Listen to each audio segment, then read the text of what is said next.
วัสดีครับทริปนี้เที่ยวสุดตัวพาไปเที่ยวไกลเกือบอีกฝั่งของโลกเลยไปลุยดินแดนแห่งพระอาทิตย์เที่ยงคืนไปสัมผัสธรรมชาติวัฒนธรรมและความสวยงามของฟิยอร์ดที่นี่คือประเทศนอร์เวย์ครับดินแดนแห่งฟิยอร์ดภูเขาสายน้ำและความสวยงามจากธรรมชาติทริปนี้ผมมากับทัวร์เรนท์นะครับและเป็นทริปที่กินหรูอยู่สบายมากเลยครับบอกเลยแถมยังมาคนเดียวด้วยนะครับการเดินทางครั้งนี้จะเป็นยังไงไปติดตามกันกับผมเซมเที่ยวสุดตัวครับ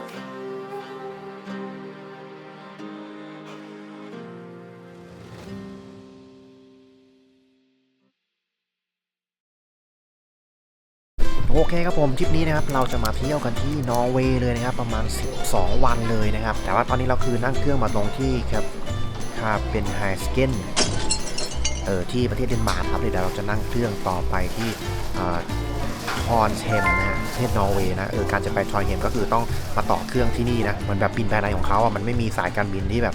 ไปถึงที่นั่นเลยอย่างเงี้ยมินนะครับให้เงินผมนะครับทั้งเนื้อทั้งตัวมามีแค่ประมาณเนี่ย5,000 บาทไทยนะครับอยู่มา12วันผมหารดูแล้วประมาณวันละ400 กว่าบาทตอนแรกว่าจะไปเปย์สาวนอร์เวย์ซะหน่อยอาหารที่นี่บนสนามบินค่อนข้างราคาสูงเหมือนกันนะแค่โค้กขวดเดียวนะครับประมาณ39 โครนเดนมาร์ก39 โครนเดนมาร์กเท่ากับกี่บาทเกือบ200แล้วทำไมแพงจังแต่ทางเลนนะครับอาหารมื้อกลางวันเขาก็ดูแลนะเขาให้คนละประมาณ30 ยูโรเลยไปเลือกกินอันนะว่าประมาณ1,000 กว่าบาทอยู่ดีๆมิ้นโทรมาหาเฉยยังไงลูกแอปเซ็นทรัลและเลขอะไรส่งมาไหมอยู่คนละที่ยังจะช้อปปิ้งอาทิตย์นี้นะครับเราก็มากับ Range International Travel นะครับมาถึงเขาก็จะแจกถุงยังชีพด้วยความที่ว่าแบบต่อเครื่องนะเขาก็จะมีแบบรองเท้ามาให้แปรงสีฟันแล้วก็มีสเปรย์แอลกอฮอล์ด้วยผมไม่ได้พกมาพอดีไงแล้วที่สำคัญคือมีปลั๊กมาให้ด้วยเดสตอร์ผ้าทำความสะอาดกับลิสเตอรีนให้คือจริงๆของพวกนี้เล็กๆน้อยๆมากเลยแต่ว่าผมขาดทุกอย่าง คือไม่ได้เตรียมมาเลยนะทำให้ผมแบบรอดชีวิตไปนะครับเพราะตอนนี้ต่อเครื่องเนี่ยของทุกอย่างอยู่ในกระเป๋าใหญ่หมดทริปนี้ก็บินมากับสายการบินไทยนะเดี๋ยวต่อไปเราก็จะไปต่อเครื่องกันที่เมืองทรอนแฮมครับ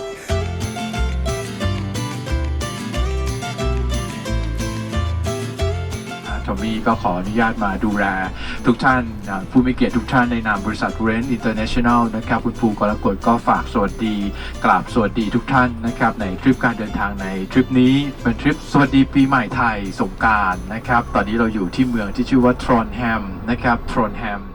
นอร์เวย์มีประชากรแค่5 ล้านกว่าคนเท่านั้นเองนะครับแต่มีพื้นที่ 3.9 แสนตารางกิโลเมตรหรือประมาณ2 ใน 3ของไทยนะครับประเทศเขาเนี่ยครึ่งหนึ่งติดทะเลหมดเลยนะเราก็จะเจอวิวทะเลวิวฟิยอร์ดเพียบเลยและที่แรกที่เรามาเที่ยวกันก็คือทรอนแฮมฮะไปชมมหาวิหารนิดาลุสกันครับโบสถ์แห่งนี้ก็จะเป็นโบสถ์ที่แบบมีความสำคัญต่อเมืองนี้มากเลยนะเป็นแบบเหมือนเป็นโบสถ์หลวงถึงขนาดว่าถ้ากษัตริย์ที่นี่เขาแต่งงานอภิเษกสมรสก็จะมาอภิเษกกันที่นี่นะครับแต่ว่าไม่ได้เข้าไปด้านในนะอยู่ในด้านนอกและด้านนอกก็แบบสวยมากนะฮะโบสถ์เขาจะทำแบบปลายแหลมๆนะมันแบบสื่อให้ถึงแบบขึ้นไปบนสวรรค์เป็นจั่วแบบชี้ไปที่สวรรค์ใกล้ชิดกับพระเจ้าอะไรเงี้ยเมื่อก่อนก็จะเป็นโบสถ์ของแคทอลิกนะแต่ว่าหลังจากที่เขามีเรื่องการประท้วงเกี่ยวกับเรื่องของศาสนากันนะตอนนี้ก็เลยจะไม่ใช่โบสถ์ของแคทอลิกครับที่นี่ยังเป็นโบสถ์สถาปัตยกรรมโกธิกที่ใหญ่ที่สุดในนอร์เวย์แล้วก็ใหญ่เป็นอันดับ2ของสแกนดิเนเวียด้วยนะครับเป็นจุดหมายปลายทางของเหล่านักแสวงบุญเลยครับใหญ่โตอลังการมากนะครับวิหารแห่งนี้คือสร้างมา230 ปีนะครับกว่าจะสร้างเสร็จนะครับปู่สร้างเสร็จให้พ่อสร้างต่อพ่อสร้างเสร็จให้ลูกสร้างเสร็จให้หลานต่อนะครับโอ้โหปู่นี่กลายเป็นปุ๋ยไปแล้วนะครับหลานเพิ่งจะสร้างเสร็จโอ้ยนานจริงถือว่าเป็นโบสถ์ยุคกลางที่อยู่เหนือสุดของโลกแล้วก็เก่าแก่มากๆครับใกล้ๆกันเนี่ยก็จะมีสะพานไม้เก่าที่เป็นเหมือนสัญลักษณ์ของเมืองทรอนเฮมนะครับสร้างขึ้นตั้งแต่ปี1681นะฮะสวยงามแล้วก็เก่าแก่มากๆครับ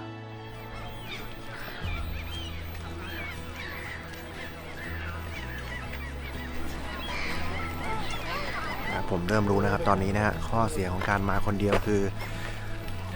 ไม่รู้จะไปถ่ายรูปใครจะไปถ่ายรูปคนอื่นเขาก็ไม่รู้ว่าจะแฮปปี้ยินดีหรือเปล่างงอยู่เหมือนกันนะเวลามาคนเดียวนี่ก็คือยังไงดีวะเนี่ยแต่ดีที่เราพกขาตั้งกล้องมาด้วยเนี่ยเดี๋ยวสถานที่หน้าเราจะต้องเอาตัวเราเองเนี่ยเป็นแบบหน้าทริปนี้น่าจะเป็นทริปที่ผมมีรูปเยอะที่สุดแล้วแหละแต่จุดหน้านี่ไปแบกขาตั้งกล้องมาถ่ายรูปกันดีกว่าครับจุดตรงนี้นะครับก็จะมีท้องฟ้าสีน้ำเงินนะตึกสีเหลืองแล้วก็รถสีแดงจอดอยู่คันนึงพอดีเลยสวยๆดีเหมือนกันนี่เป็นนางแบบหน่อยโหกล้องข้างหลัง เดี๋ยวถ่ายภาพนิ่งทีนึง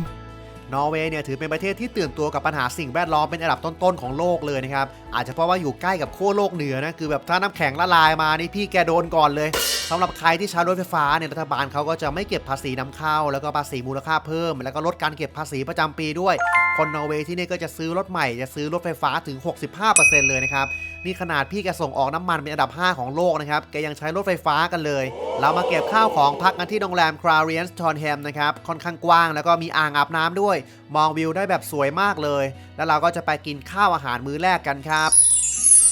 ผมจะขอต้อนรับพวกคุณด้วยปลาราดซอสสไตล์สแกนดิเนเวียนเมนคอร์สเป็นสันคอหมูและจบท้ายด้วยช็อกโกแลตสมูทนี่ก็กินเบียร์อยู่เมื่อกี้พนักงานเดินมาถามว่าอายุเท่าไหร่เขาจะเช็คอายุนะว่าต่ำกว่า18หรือเปล่าถ้าต่ำกว่าเขาจะไม่ขายให้แต่ว่าเรามองหน้าเด็กพูดถึงเรื่องของอาหารนะครับปลาแซลมอนกว่า 50% ที่อยู่บนโต๊ะอาหารทั่วโลกเนี่ยล้วนส่งออกมาจากนอร์เวย์นะครับนอกจากปลาแซลมอนแล้วนอร์เวย์ก็ยังเป็นอันดับหนึ่งในการส่งออกปลาคอสปลาทราวส์ปลาแมคเคอเรลเป็นประเทศที่ส่งออกอาหารทะเลมากที่สุดอันดับ 2 ของโลกรองจากจีนเลยนะครับโอ้โหสุดยอดจริงประเทศนี้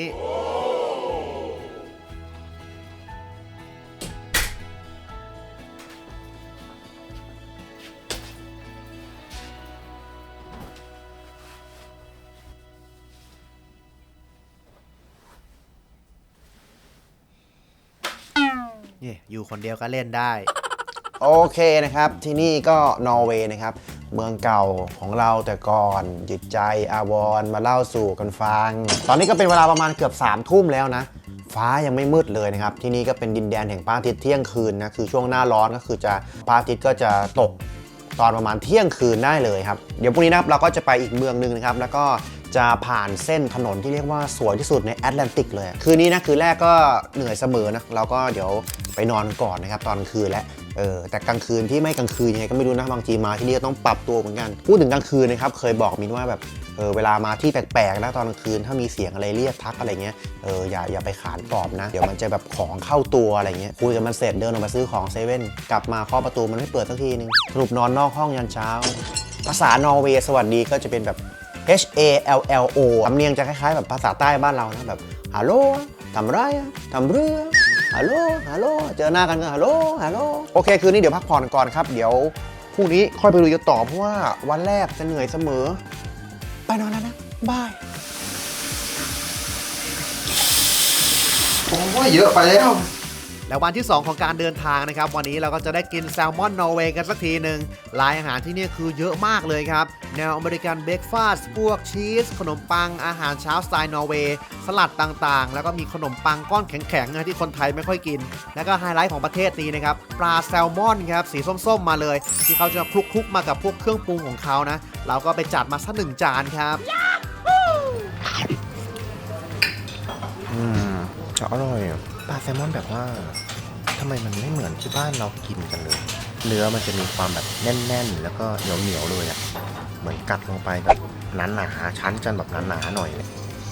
สวรรค์ของคนรักแซลมอนจริงอ่ะนอร์เวย์เนี่ยก็ไม่ได้เป็นประเทศที่ร่ำรวยมาแต่แรกนะครับเมื่อก่อนใกล้ทะเลส่วนใหญ่ก็ทำแต่ประมงกันจนไปขุดเจอน้ำมันแล้วก็ก๊าซธรรมชาติจำนวนมหาศาลมากครับคราวนี้ก็ส่งออกน้ำมันกลายเป็นประเทศที่ร่ำรวยจนถึงทุกวันนี้เลยครับแต่ผู้นำเขาก็มีวิสัยทัศน์มากนะครับคิดว่าวันหนึ่งทรัพยากรเหล่านี้ก็ต้องหมดไปก็เก็บเงินส่วนหนึ่งไปสร้างกองทุนความมั่งคั่งเป็นทุนสำรองไว้เสริมสภาพคล่องทางเศรษฐกิจทำให้หลายครั้งที่เจอวิกฤตน้ำมันเนี่ยนอร์เวย์ก็ไม่ได้กระทบอะไรมากนะครับหนำซ้ำนอร์เวย์เนี่ยก็ยังเป็นผู้นำในการเปลี่ยนแปลงจากรถสันดาปไปรถไฟฟ้าด้วยซ้ำเป็นประเทศที่แบบโหผู้นำเก่งมากๆครับ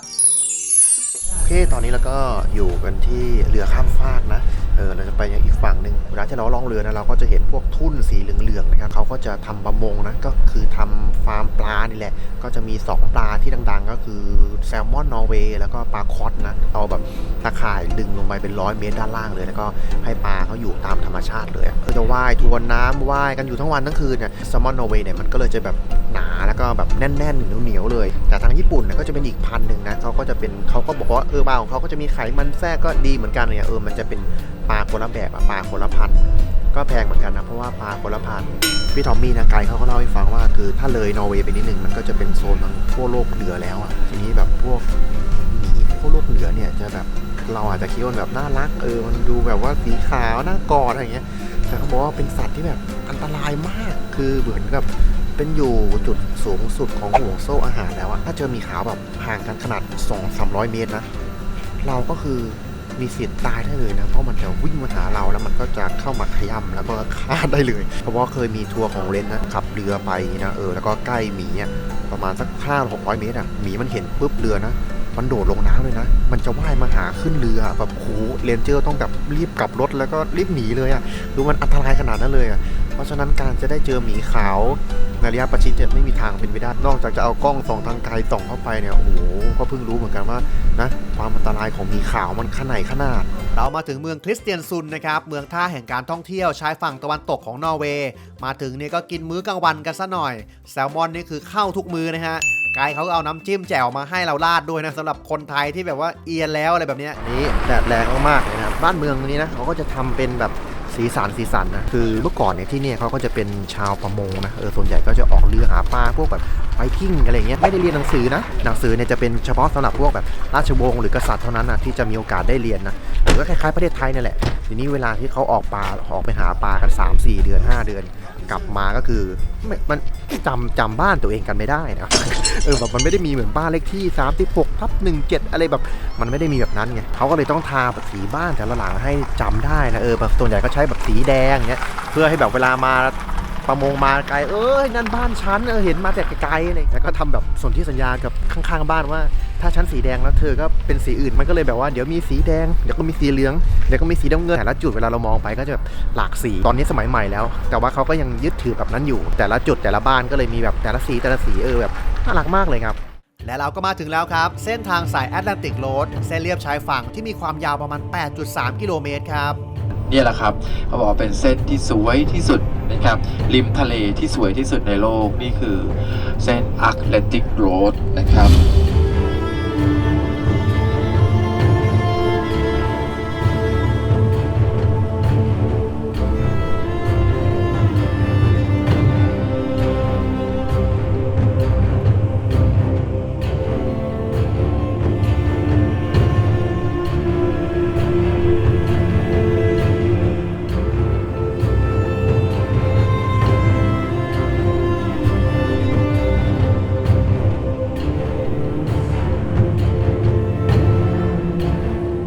ทางจุดนี้ที่เราอยู่นะก็เป็นเหมือนเป็นสะพานนะประมาณ8สะพานนะครับแล้ววิวตรงนี้ก็แบบดีมากเลยนะอากาศกำลังเย็นสบายและนอร์เวย์ที่นี่นะก็เป็นประเทศที่เรียกว่าเรื่องของการเจาะอุโมงค์ลอดใต้น้ำนี่นะเป็นระดับหนึ่งของโลกเลยเนี่ยเขาบอกว่ามันก็มีเทคโนโลยีแล้วก็มีความชำนาญในการอุโมงค์ลอดใต้น้ำอะไรเงี้ยถ้าอย่างสวิตเซอร์แลนด์อาจจะเจาะอุโมงค์ลอดแบบภูเขาเนี่ยแต่ที่นี่คือแบบถ้าเรื่องใต้น้ำนี่คือต้องที่นี่เลยวิศวกรเขาเนี่ยเก่งมากๆนะครับเพราะถนนตรงนี้คือมีทั้งพายุมีมรสุมมีลมมีแดดต่างๆสร้างถนนได้แบบทนทานแล้วก็สวยมากๆตรงนี้ยังมีจุดจอดรถให้เราชื่นชมกับวิวรอบๆข้างด้วยนะครับถือเป็นจุดที่น่ามาชมวิวเช็คอินถ่ายรูปมากๆเลยเรื่องของการสร้างถนนสร้างเส้นทางคมนาคมการขุดอุโมงค์ใต้น้ำทำอุโมงค์ทะลุภูเขาเนี่ยโอ้โหนอร์เวย์เก่งแล้วก็รวดเร็วจริงๆครับแต่ถ้าวัดกันเรื่องเวลาเนี่ยพระราม2บ้านเรากินขาดแน่นอนครับจุดนี้ตอนนี้เราก็ลงเรือเฟอร์รี่อีกครั้งหนึ่งนะเรามาคันสุดท้ายปุ๊บตูขึ้นปิดขึ้นมาพอดีเป๊ะเลยนะช้ากว่านี้อีกสัก30 วินาทีเขาก็ไม่รอแล้ววันนี้จะเป็นวันที่เราขึ้นเรือบ่อยมากนะเพราะว่า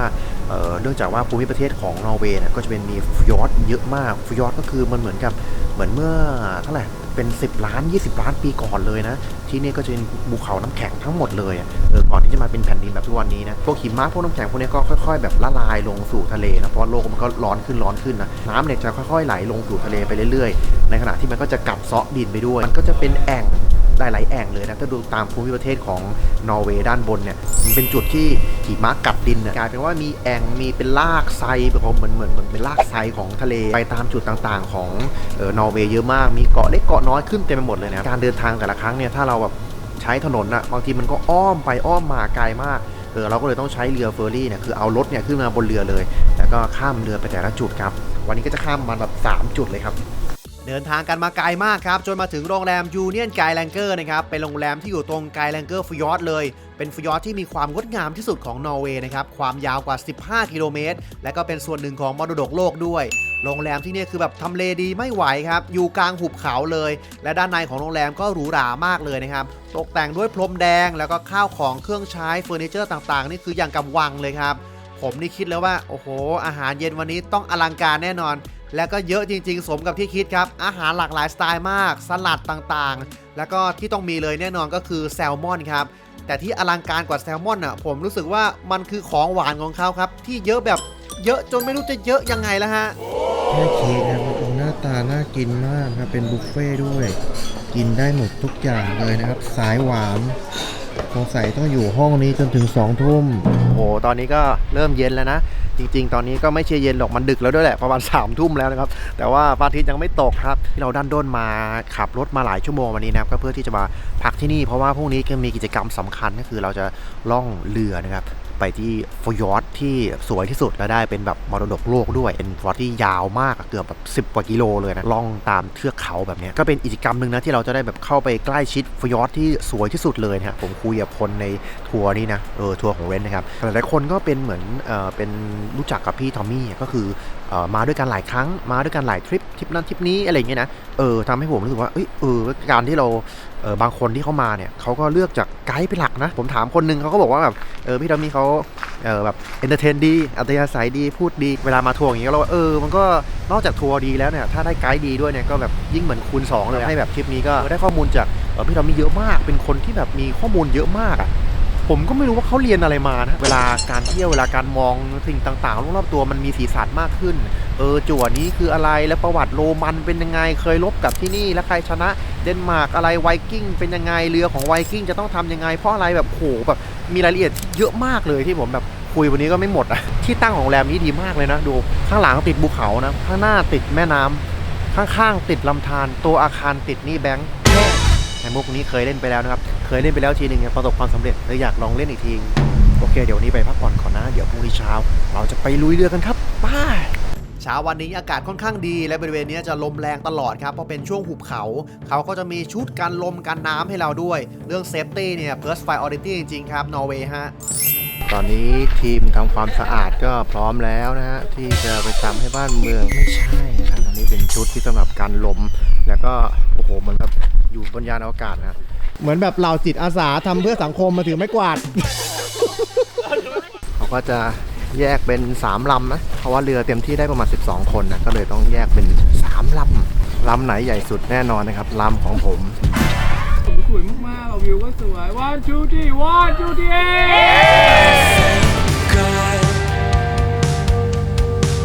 That the walls don't talk. I don't know what I'd say if I had to explain how I ended up. It's all my fault that it cuts so deep. But the more I confess, the harder it gets to see.There's a dust cloud in my chest. Safe and sound on the bad side of town. By the light of the fire, it always seems so vivid, and the voices sound so livid. It seems so vivid.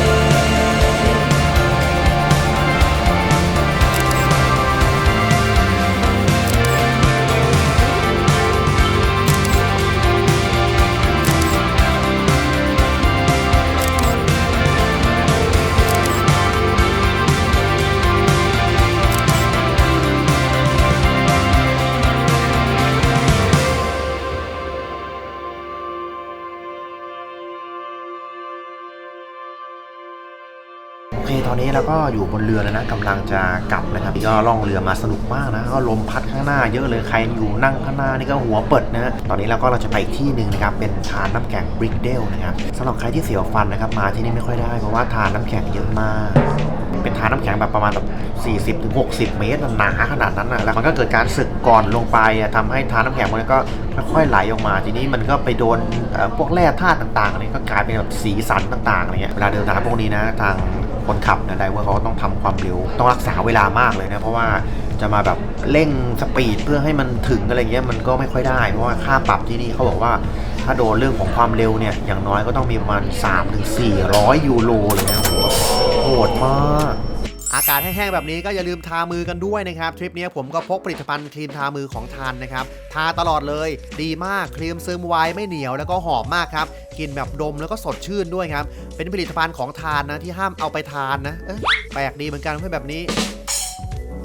โทนในความเชื่อของที่นี่ก็จะเป็นเหมือนสัตว์ที่แบบตัวใหญ่มากแล้วก็จมูกยาวๆแล้วก็มีความเชื่อว่าพวกภูเขาที่อยู่ข้างหลังเนี่ยก็คือพวกโทรที่แบบโดนแสงแดดแล้วก็จะกลายเป็นหินอะไรอย่างเงี้ยเราก็จะนั่งรถที่เขาเรียกว่ารถโทรนะครับก็ใช้กับชื่อยักษ์นี่แหละไปชมทานน้ำแข็งบริกเดลกันแค่ธรรมชาติรอบๆเนี่ยผมว่าก็สวยมากแล้วครับเจอพวกน้ำตกตามธรรมชาติด้วยคือเดินไปก็เดินได้นะครับแต่ว่าทริปนี้บอกเลยสบายทั้งทริปเลยลงรถแล้วก็เดินไปอีกไม่ไกลครับเดี๋ยวก็เจอแล้วครับเลยขึ้นมานิดนึงก็หอบแล้วสวยมากเลยธรรมชาติทั้งนั้นเลยนะครับผมเวลาเดินไปตามจุดต่างๆก็จะมีป้ายบอกนะครับว่าปลายของทานน้ำแข็งเนี่ยเคยอยู่ที่จุดไหนบ้างซึ่งแต่ละปีก็จะดูเหมือนปลายของทานน้ำแข็งเนี่ยจะค่อยๆหดตัวลงจากสภาวะโลกร้อนครับเป็นความสวยงามที่รู้สึกเศร้านิดนึงนะครับตรงนี้เวลาโดนหิมะนะมันก็จะมีเสียงฟึดฟัดฟึดฟัดฟึดฟัดแบบนี้นะครับที่ไปใบคานนะหิมะตลอดทั้งทริปมีคอมเมนต์นึงบอกว่าดูไม่ไหวแล้วครับเสียงหิมะกัดหูเหลือเกินขอข้ามไปดู EP อื่นก่อน โอ้ยหิมะกัดหูเป็น EP ของไบคานนะครับไปเที่ยวที่รัสเซียไบคานนะเป็นประเทศที่คนมีคู่เท่านั้นถึงจะไปได้นะครับเพราะว่าไบคานนี่เป็นมุกจาก FC นะครับฝากมาเล่นเราก็เอาซะหน่อยเมื่อผมต้องมายืนเผชิญหน้ากับฐานน้ำแข็งบริกเดลฐานน้ำแข็งที่ก่อตัวขึ้นเมื่อ 2,500 กว่าปีที่แล้วเป็นความรู้สึกที่แปลกมากนะเพราะมันทั้งสวยแล้วก็เศร้าในเวลาเดียวกันครับจากปัญหาโลกร้อนก็ทำให้น้ำแข็งเนี่ยเริ่มหดตัวลงพื้นที่ของน้ำแข็งก็เลยลดลงทุกปีเลยเป็นความสวยงามที่ไม่อยากให้มันหายไปไหนเลยครับ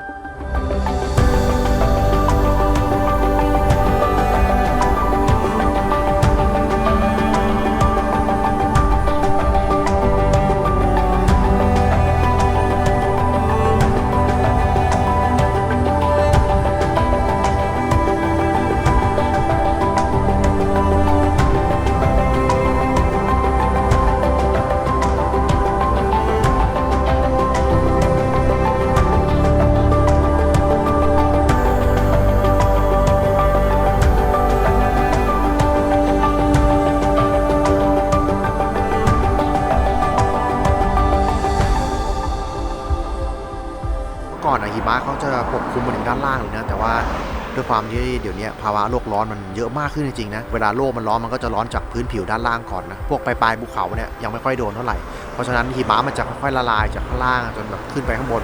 อนาคตอาจจะอีก10-20 ปีปลายข้างบนอาจจะไม่มีหิมะแล้วก็ได้ที่นอร์เวย์เนี่ยจะเป็นเมืองที่ขึ้นชื่อเรื่องของการจัดการพวกมลพิษเรื่องของขยะอะไรเงี้ยในโลกเรามีประมาณ131ประเทศนะที่นี่เป็นอันดับที่114ในเรื่องของมลพิษภาวะนะและหลังจากนั้นเราก็ขึ้นกระเช้าไปดูความสวยงามของบ้านเมืองที่นี่กันทำให้เราได้เห็นวิวทิวทัศน์เห็นฟยอร์ดแล้วก็เทือกเขานอร์เวย์ที่เป็นวิวที่น่าทึ่งจริงๆครับ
ายไปไหนแล้ว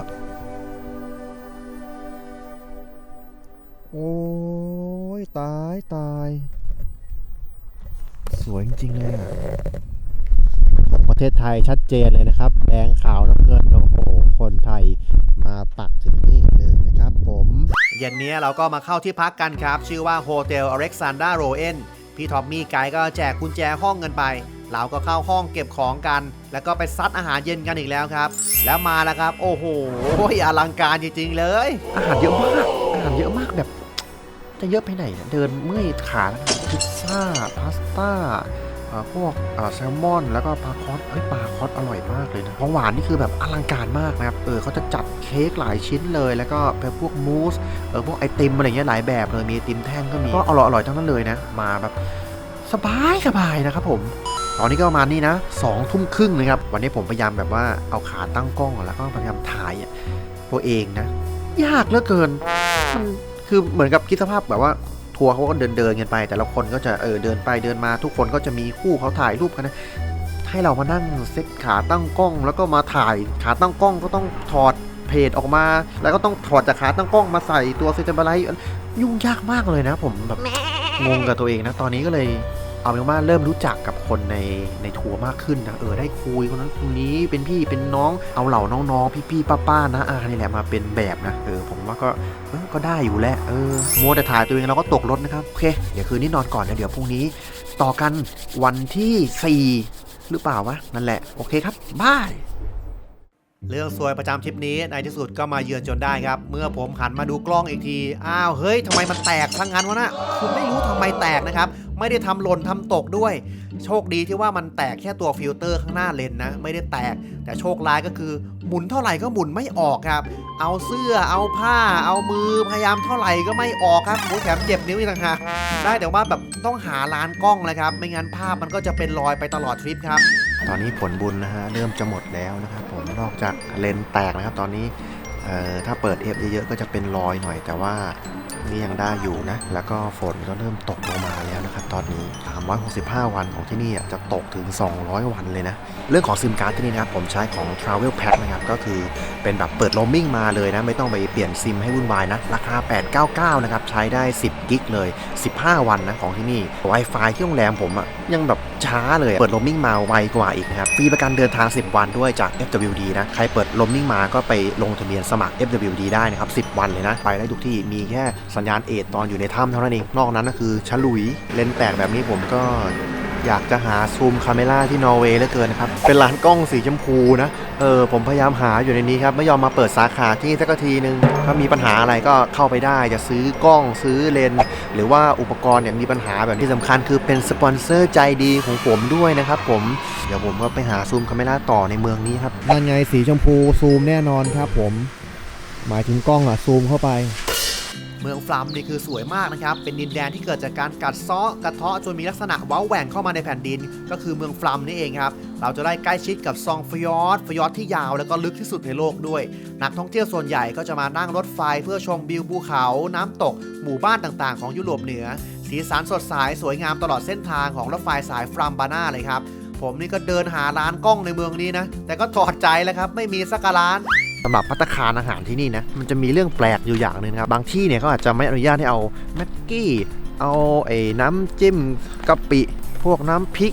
พวกอาหารซีฟู้ดของไทยเอามาจอยด้วยไม่ได้เขาไม่อนุญาตเพราะที่นี่กฎหมายค่อนข้างแรงเหมือนกับว่าถ้ามีคนกินอาหารร้านนี้แล้วเกิดท้องเสียขึ้นมานะเพราะไปบอกทางการนี้นะทางการจะสั่งปิดก่อนเลยนะแล้วค่อยมาสืบสวนนะว่าอะไรไปยังไงอะไรมาอย่างเงี้ยแล้วเคยมีกลุ่มของคนจีนไงเอาแบบต๊อกบกกีเอากิมจิอะไรอย่างเงี้ยมากินกันแล้วปรากฏว่าก็มีการท้องเสียเกิดขึ้นอะไรเงี้ยทำให้ร้านนั้นก็โดนปิดซึ่งแบบ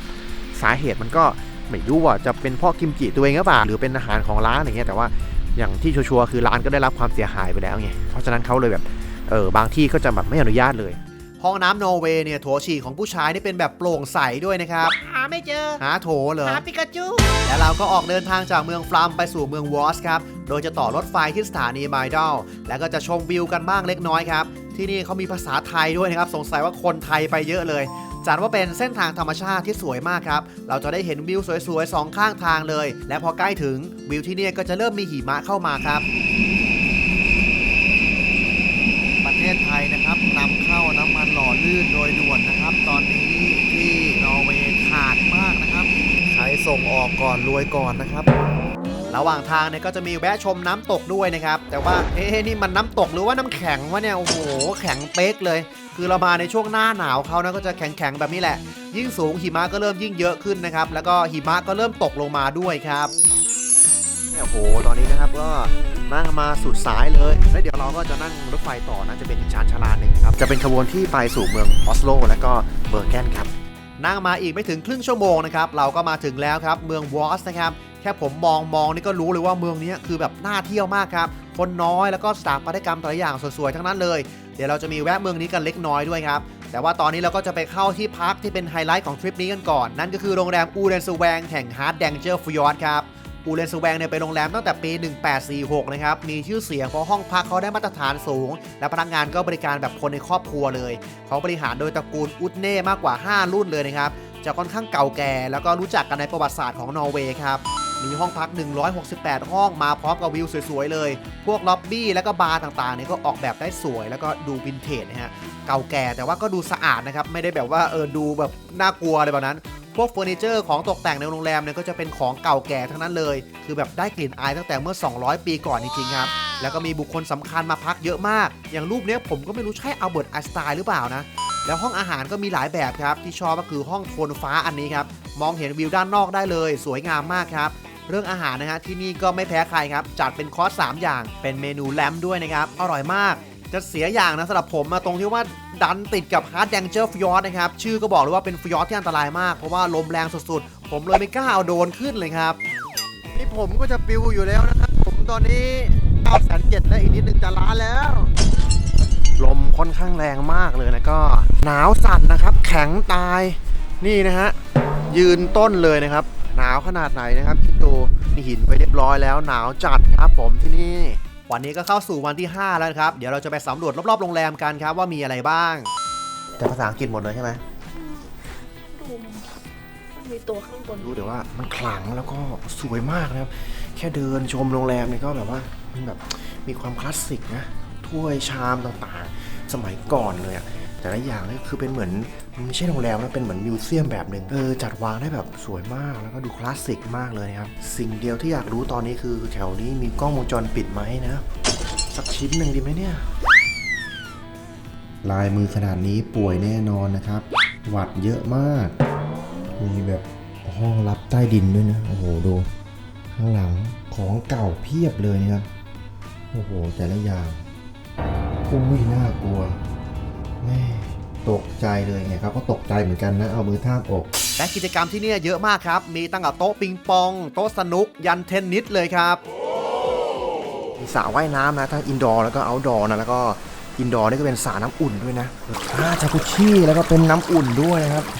แล้วมื้อนี้ที่รอคอยครับเพราะสืบมาได้ว่าอาหารเช้าของที่นี่มีเมนูคาเวียร์ด้วยตื่นมาแต่เช้าคนแรกของห้องอาหารเลยพี่เซมเอ้ยและเราก็จะไปลองไข่ปลาคาเวียร์กันหน่อยครับแหมตักไม่อั้นซะด้วยนอกจากไข่ปลาคาเวียร์ก็มีเมนูอื่นให้เลือกกันตามปกตินะครับอร่อยๆทั้งนั้นเลยครับไข่ปลาคาเวียร์เป็นอาหารเช้าบุฟเฟ่พระเจ้าจอร์จนะครับผมนี่ไม่เคยกินเลยนะรู้แต่ว่ามันแพง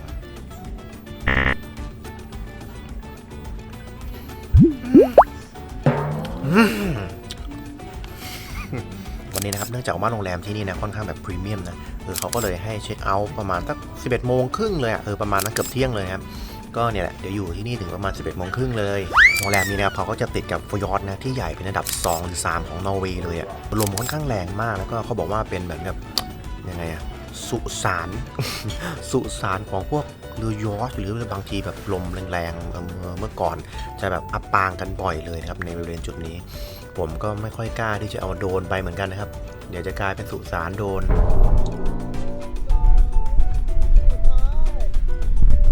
เที่ยวกันไปสักพักเนี่ยผมก็เริ่มได้เพื่อนใหม่หลายคนนะช่วยกันถ่ายรูปกันไปกันมาแต่ละคนก็คือนิสัยดีๆกันทั้งนั้นเลยนะครับเรากลับมาที่เมืองวอสกันครับมาทานอาหารกลางวันกันที่โรงแรมเฟรชเชอร์นะฮะเป็นโรงแรมเก่าแก่อีกที่หนึ่งที่น่าสนใจมากครับในหลวงรัชกาลที่5และ6เนี่ยก็เคยมาที่นี่ด้วยนะครับในหลวงรัชกาลที่5กับที่6นะเคยมาเซ็นประทับไว้นะว่าเคยมาพัก ที่นี่นะครับเป็นโรงแรมที่สวยมากนะครับเป็นแบบคลาสสิกนะสไตล์เก่าๆนะมีของแบบเก่าๆเพียบเลย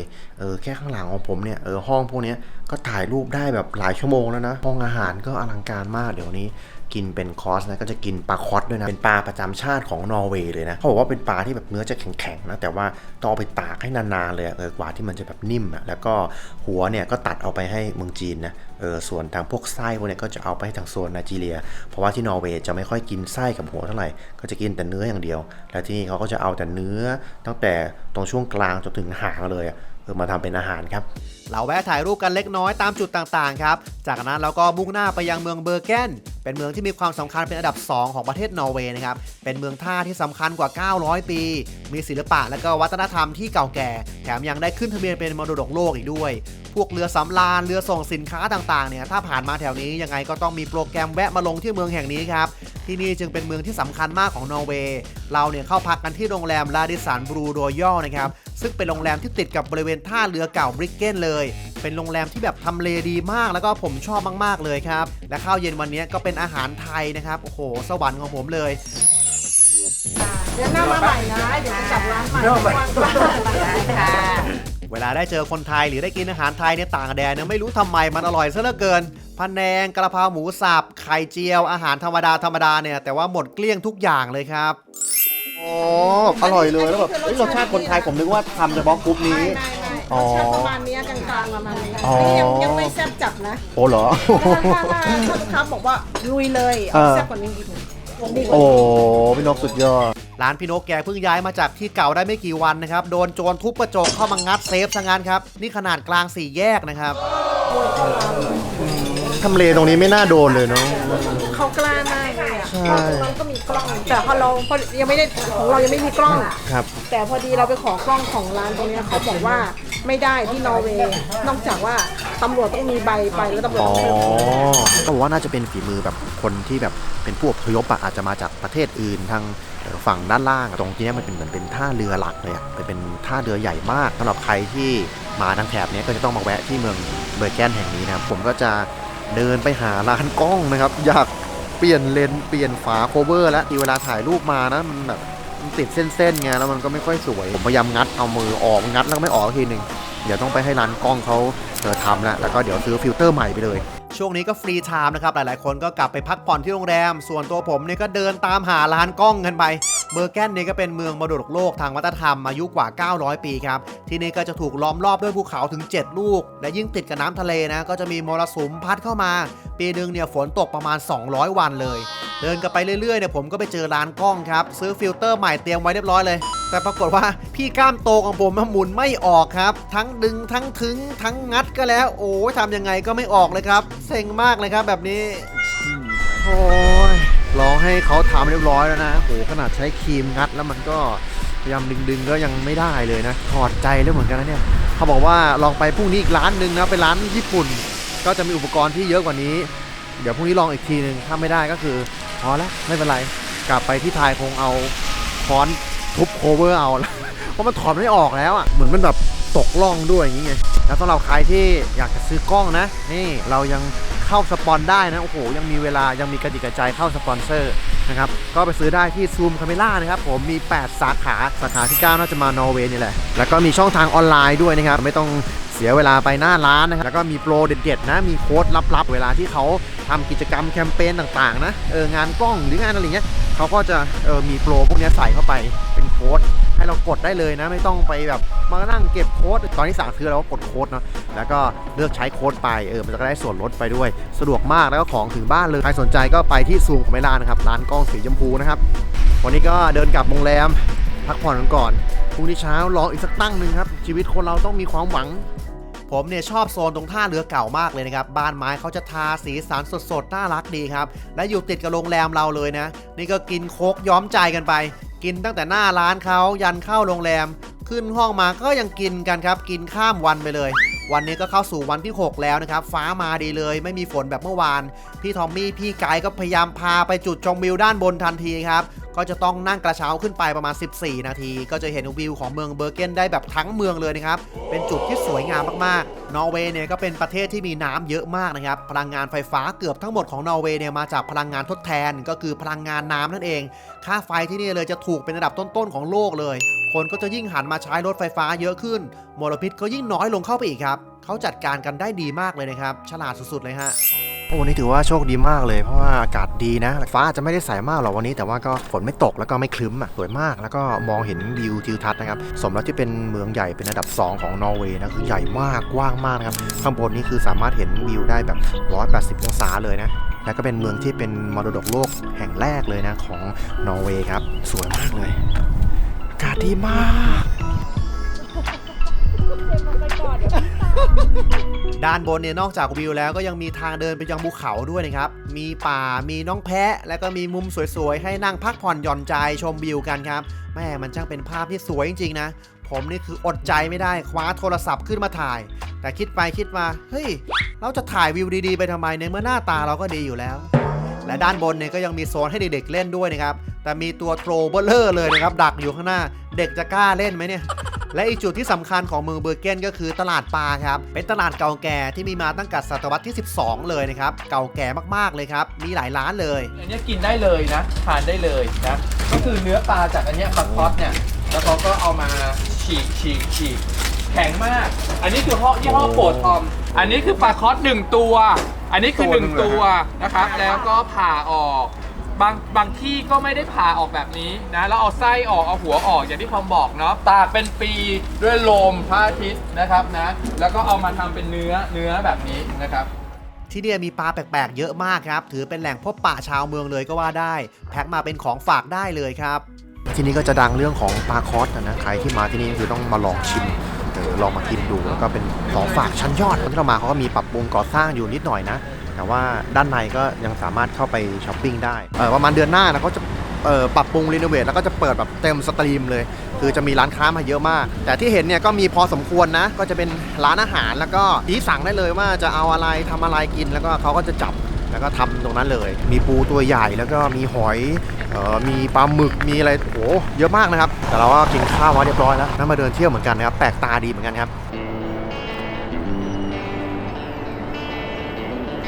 ผมยังคงดั้นด้นหาร้านกล้องต่อไปนะครับเมืองตั้งใหญ่มันต้องมีสักร้านแหละแล้วเดินไปเจอโอ้โหบับเบิ้ลบีในทรานส์ฟอร์เมอร์นะครับมีหันมาเล่นกล้องซะด้วยออปติมัสพาไปไหนเนี่ยทำไมปล่อยให้บับเบิ้ลบีมาหาเงินแบบนี้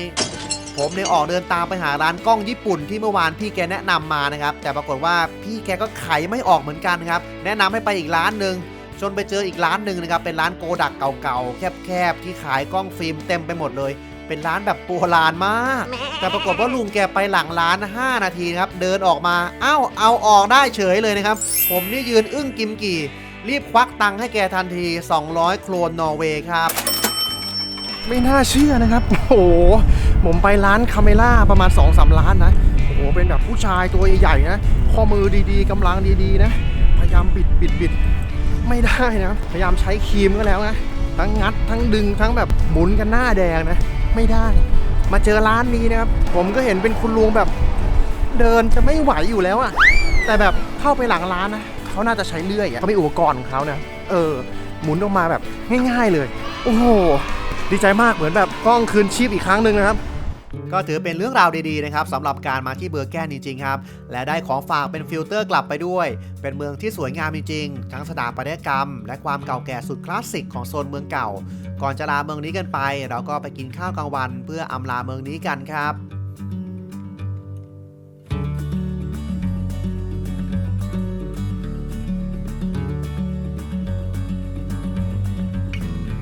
ทริปนี้คือทั้งนั่งเครื่องบินนั่ง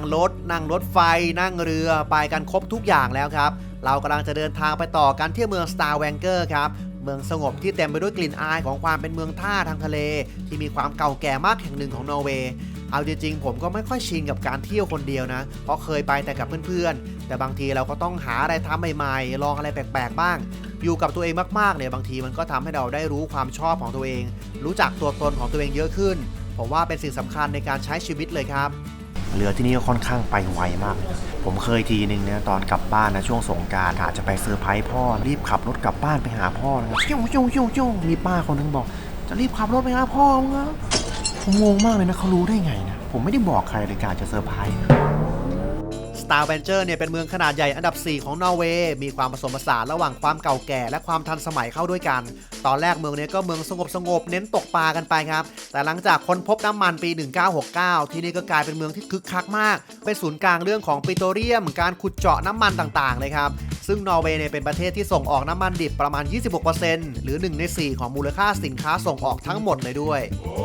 ไม่น่าเชื่อครับนอกจากเลนส์เนี่ยจะทำทัวร์แล้วก็ยังทำล่มด้วยครับอันนี้เป็นเลนส์อัมเบล่านะครับโอ้โห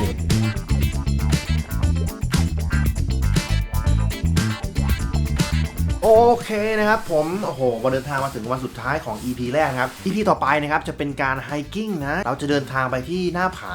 Prigger Stolen นะครับอยู่ที่ Stavanger นี่แหละนะครับระยะเวลาเดินทางเนี่ยน่าจะประมาณเกือบ3ชั่วโมงนะก็กลับอีกประมาณ 2-3 ชั่วโมงเหมือนกันนะเราอาจจะมีไปปิกนิกกันระหว่างทางตอนนี้นะฮะฝนก็เริ่มเหมือนจะมายังไงก็ไม่รู้นะเมฆมาแบบครึ้มๆเลยพี่ตอมมี่ไกด์ในกลุ่มนะก็